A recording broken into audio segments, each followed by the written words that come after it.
Inside Michigan Basketball, delivered by UPS.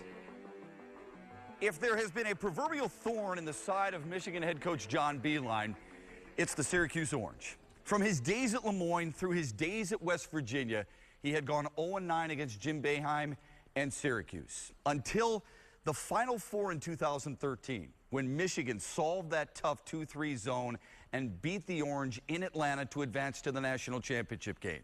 Michigan, courtesy of the Big Ten ACC Challenge, then welcomed that same Syracuse zone, that same head coach to a rocking Chrysler Center on a Tuesday night. The first time Syracuse had been here since 1987. On that date, Michigan stunned the Orange when the Orange were ranked 5th in the nation. This time, it was the Wolverines who were ranked in the top 20, and the outcome was very similar. Michigan and Syracuse shot cold early on. Wolverines just 4 for their first 15. Syracuse 3 for their first 12. But then Michigan figured out that Orange 2-3 zone. Cam Chapman hit some free throw line jumpers. Ricky Doyle moved along the baseline for easy lay-ins. Spike Albrecht took players off the dribble for lay-ins. And Karis LeVert and Zach Irvin were dropping three-point bombs. Albrecht needs help. Right side, LeVert, deep three on the way. Bingo! In the corner, Irvin's open for three. Splash! 25-23. But the first half was a battle. A Big Ten ACC tug of war, if you will. Syracuse kept pounding it inside to their big man, Rakeem Christmas, who burned the Wolverines on 5 of 6 shooting and led the way with 11. Syracuse led 31-29 at the break. The Wolverines adjusted defensively and offensively in the second half. They found their shooting on and moved the ball better, highlighted by Spike Albrecht's behind-the-back feed to Doyle for an and one. You know, I'm usually not very flashy, but there's a little bit of momentum, and I was just happy he dunked it, and I was happy I didn't turn it over because that would have been bad. Then back-to-back threes from Albrecht and Irvin extended Michigan's lead to 43-39. Michigan would end up shooting 50% from behind the long line in the second half. Right side for Karis LeVert. He's got 10 to Albrecht, a deep three. Got it! Wow, in rhythm. The Wolverines would expand their lead to as many as 10, but Trevor Cooney kept burying threes for the visitors, hitting 4 on the night and scoring 14 of his team-high 16 in the second half. There would be 18 lead changes on this Tuesday night, and with a game tied at 63, Spike Albrecht had a key downtown delivery. Sneaks his way, hop step, top side, Albrecht for 3. Yes! Spike Albrecht delivers, and Michigan's in front by 3. Those are the shots everyone loves taking. You know, Derek did a great job getting into the paint, and he made a great pass. I don't know how he found me, but, you know, I was pretty open. I knew I was going to shoot it right away, and, you know, fortunately, I was able to knock it down. Karis LeVert would hit a couple of free throws down the stretch and close the deal. Michigan wins it 68-65. We had 17 offensive rebounds. Right. And a lot of those were long rebounds. A lot of them were two-hand grabs away from the basket. Huge one by you late in the game. And then down the stretch there, you guys executed as well as you could execute. Now, they got a couple baskets just taking the ball to the hoop where we're trying not to foul, but you ran everything that we wanted to run, and then down the stretch, executing our out-of-bounds space, executing the out of the timeout, the whole deal. The switches at the end, everything. You did a wonderful job with it.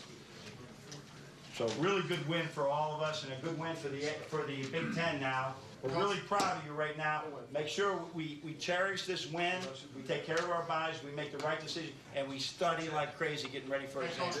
Yeah, it was a huge win for us. We had a lot of guys step up when we needed them to. The atmosphere was great. It felt like this was an all-around team effort. A lot of guys contributed. Yeah, well, that's what we're expecting from our bench. Spike came in, gave us great minutes, as well as Ricky.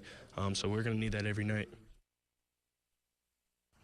I love numbers. I know sometimes I inundate you with them, but let me throw these at you. 17 turnovers for Syracuse, just 7 for you. That's the 3rd time already this year John Beilein's club has turned it only 7 times or fewer in a game. That was huge against Syracuse. Yeah, you know, it's a battle of possessions, Matt, as you know. So if you don't, you know, you might get out-rebounded or give them some easy baskets or even miss some foul shots. But if you get a shot every time up the court, you can shoot 37% and still win. You guys were down at the break, but you made some adjustments. You told us earlier in the week, we're going to have to make some adjustments. What were they and why were they so effective? Well, Coach Boeheim's so good at that zone defense, and they make adjustments. You cannot have a plan and come in and say, that's all we're running, because they will adjust. So we had lots of plans, and then it evolved as the game went along. Got great assistants giving me really good knowledge in the background, and we made just enough of the right calls. And forget the calls. We had players step up and make plays. You're going to see some zone this year. Yeah. Ohio State, Eastern Michigan. Yes. And it started with the 2-3 zone against Syracuse. Everybody knows how difficult it is. Your young guys seem to adapt and seem to almost welcome that type of pressure, especially Ricky Doyle. Well, it was good. And one thing that when they bring their center away from the basket like they do to play that flashes in the middle, there's one guy down there to rebound. It's Ricky Doyle. So we really emphasize we can offensive rebound with this team. You just got to get to the side where you think the ball's come in and then be strong, getting right back up with it. Some big threes early on from Zach Irvin, some massive plays made by Spike Albrecht. First, take me through the behind-the-back feed to Ricky Doyle for the jam and and one. You know, I missed that one. Really? I was turning, and I think a referee was in front of me, or I just turned my head when I saw him. I was trying to get by the official, and all of a sudden, I did see something happening behind the back, and then I saw the jam. So, you know, we all love Spike Albrecht. How can you not like him? So, career-high 9 assists. Hasn't turned it over in the last 2 games, but his 3 when you're tied at 63, that's a guy just stepping forward and used to the moment, isn't he? He hit every bit of the net, too. If you watch it went in, it didn't hit the rim, but it went around the net. So it wasn't centered up, but he had just enough arch on it to give it room to go in. So huge shot for him, huge shot for Michigan basketball with this team, Team 99. How good of a game is this for your young guys to experience? We talk about atmosphere, we talk about situations all the time, but when you combine those together, it was really important for them to have that type of feel and experience. Well, you know, in the Villanova game, we were ahead and we couldn't hang on to it. We made a good habit today of keeping that lead like we did against Detroit, like we did against Oregon, and that we needed to do tonight, and we did it. Speaking of the young guys, this is a time where John Beilein and his staff love teaching them. They are growing before their eyes. When we come back, we'll talk about the youth of this basketball team and how it's playing above their years after this on Inside Michigan Basketball. Inside Michigan Basketball, delivered by UPS. Let UPS put the power of logistics to work for you. First ever meeting between Michigan and New Jersey Institute of Technology. The Wolverines led by as many as 8 in the opening half, only to watch the Highlanders go on a 10-3 run, pulled to within 1, and that's the way this game would go throughout the day. Michigan led at 32-27 at the break, thanks to Mark Donnell and Karis LeVert. Each had 7 in the opening half. NJIT continued their fight in the second half behind their leading scorer. Damon Lynn would catch fire and start draining threes. The visitors actually took a 7-point lead to make the Chrysler Center nervous. Lynn finished with a team-high 20. The Wolverines provided some pushback from Karis LeVert. He would boast a career-high 32, drilling 11 of 18 shots, including 6 of 8 from 3. But it wasn't enough. The Highlanders would shoot almost 59% for the game and stun Michigan 72-70 for the biggest win in their program's history. We really don't have a defense for those step-back jump shots he hit over people. Karis was terrific, and New Jersey deserved to win the game today. They were the better team today, and we're going to grow from it. Over the time that I've been here, actually in all the years of coaching, there's moments in the season that make you a lot better. My hope is this will be one of them. There's that old saying, patience is a virtue. You have to have patience with young players. But your young players seem to be progressing. How quickly are they adapting to what you and your staff are teaching them offensively and defensively? You know, Matt, there's some really frustrating days in practice where it's like, we just went over this. But there's so much knowledge coming to them. We're trying to give them some things that are college basketball related, not necessarily Michigan related. And it's just so much coming that sometimes they're overwhelmed. But every day we get done, we said, okay, it's another day closer. No, we didn't get that, but there is a day that they do get that. And if you don't, I think Bill Davidson used to say with the Pistons, just start.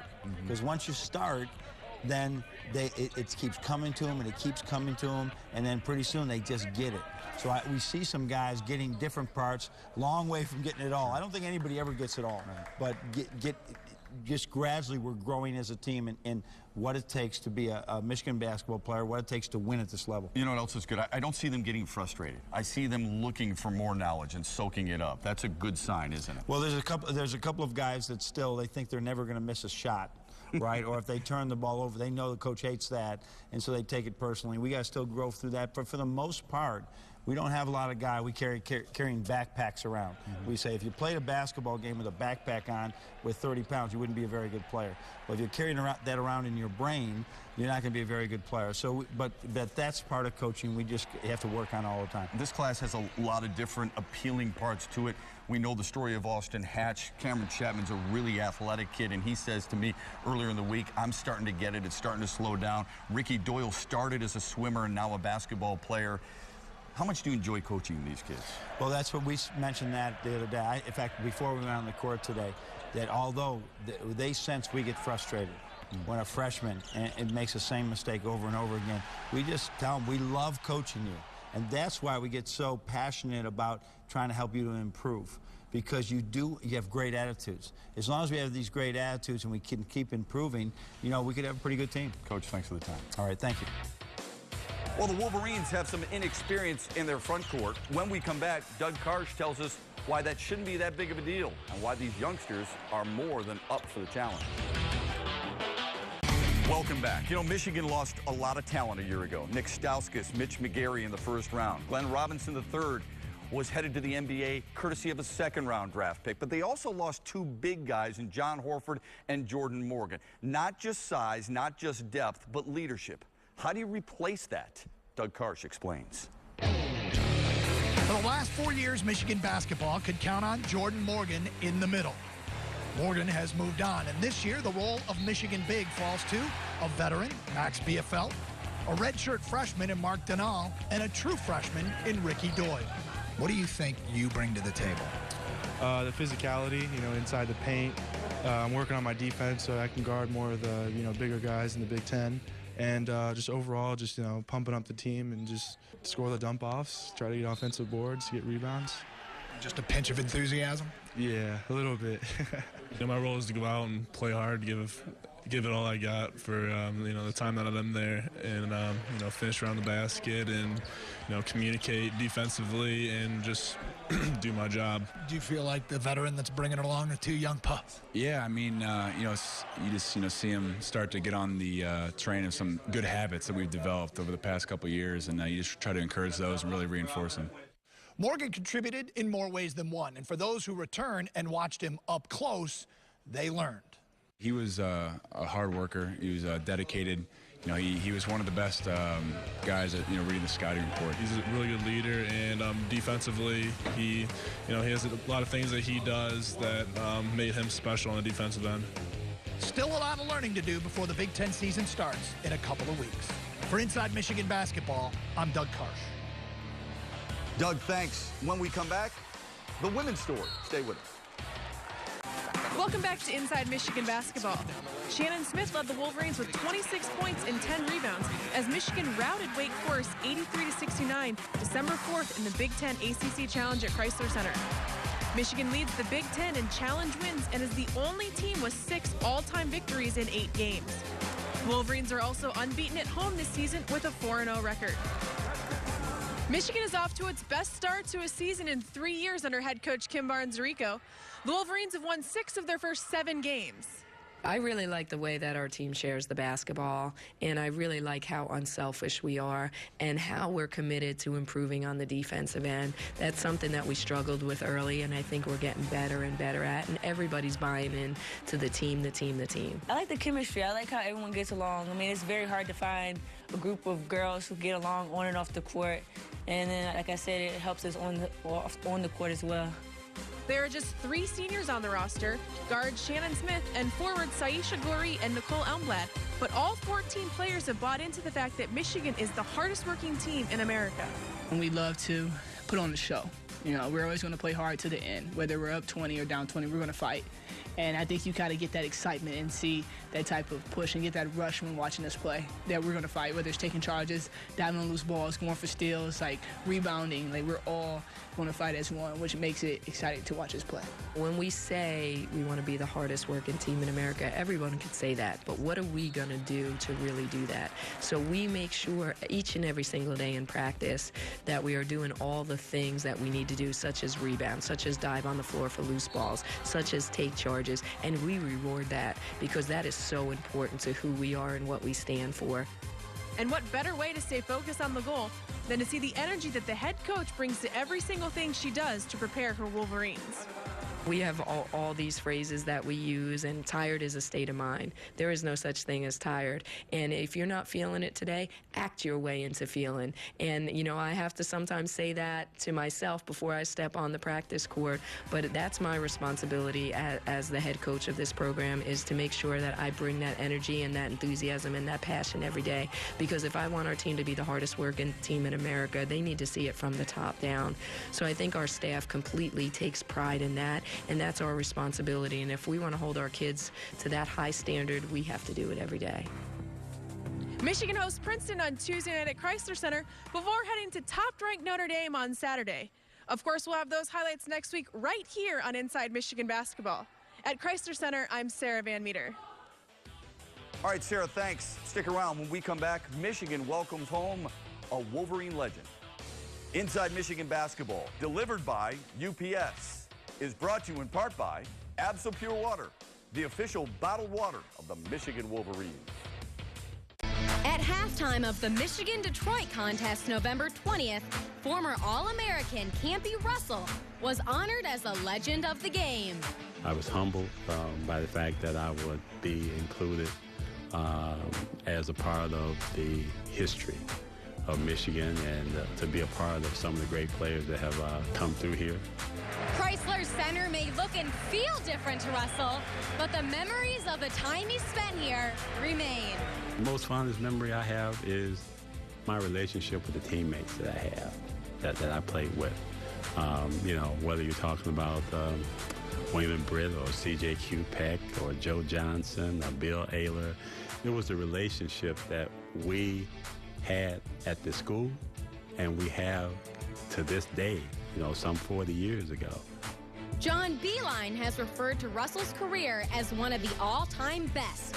I can say now that I'm a Michigan man, and I'll tell you the reason why I say I'm a Michigan man, I never really felt that way before, and I think a lot of it had to do with me not finishing my degree. So I carried that feeling not being a Michigan man for almost some 20-something years until I came back here in 2000 to finish up my degree here at the university at 48 years old. And to me, that's what made me feel like I was a Michigan man, because I had finished my degree here. I accomplished something that I knew I needed to accomplish, which was to get that degree. Then to me, you're not a Michigan man until you, graduate from here. After playing for the Wolverines for 2 seasons, Russell spent 6 years for the Cleveland Cavaliers and 2 with the New York Knicks. This recent Ohio Basketball Hall of Fame inductee is a busy man these days, but tries to keep up with the Maize and Blue as much as he can. I watch him every chance I get. Primarily because I do quite a few games for the Cavaliers on Fox Sports Ohio. I just like the offense, the flow, and how Coach Beilein has built this program. Russell spent the entire day with the Wolverines and had a chance to speak with them in the locker room. And he left them this very special message. You guys have to have a relationship with each other. That's what's going to make that team, that's what's going to make or break that basketball team. If you do not have a relationship with your teammates, you cannot be successful. That's something that John Beilein has made a conscious effort of, making sure everybody who's worn a Michigan uniform, whether they played at a high level or not, came back here and is welcomed back with open arms here at Chrysler Center. Thanks for joining us for this week's edition of Inside Michigan Basketball. We invite you back next week. We'll recap the non-conference game against Eastern Michigan at home and the toughest game John Beilein and the Wolverines will have to date. a traveling visit to Tucson, Arizona, against one of the top teams in the country, the Arizona Wildcats. Until then, enjoy the week, everybody, and go Blue.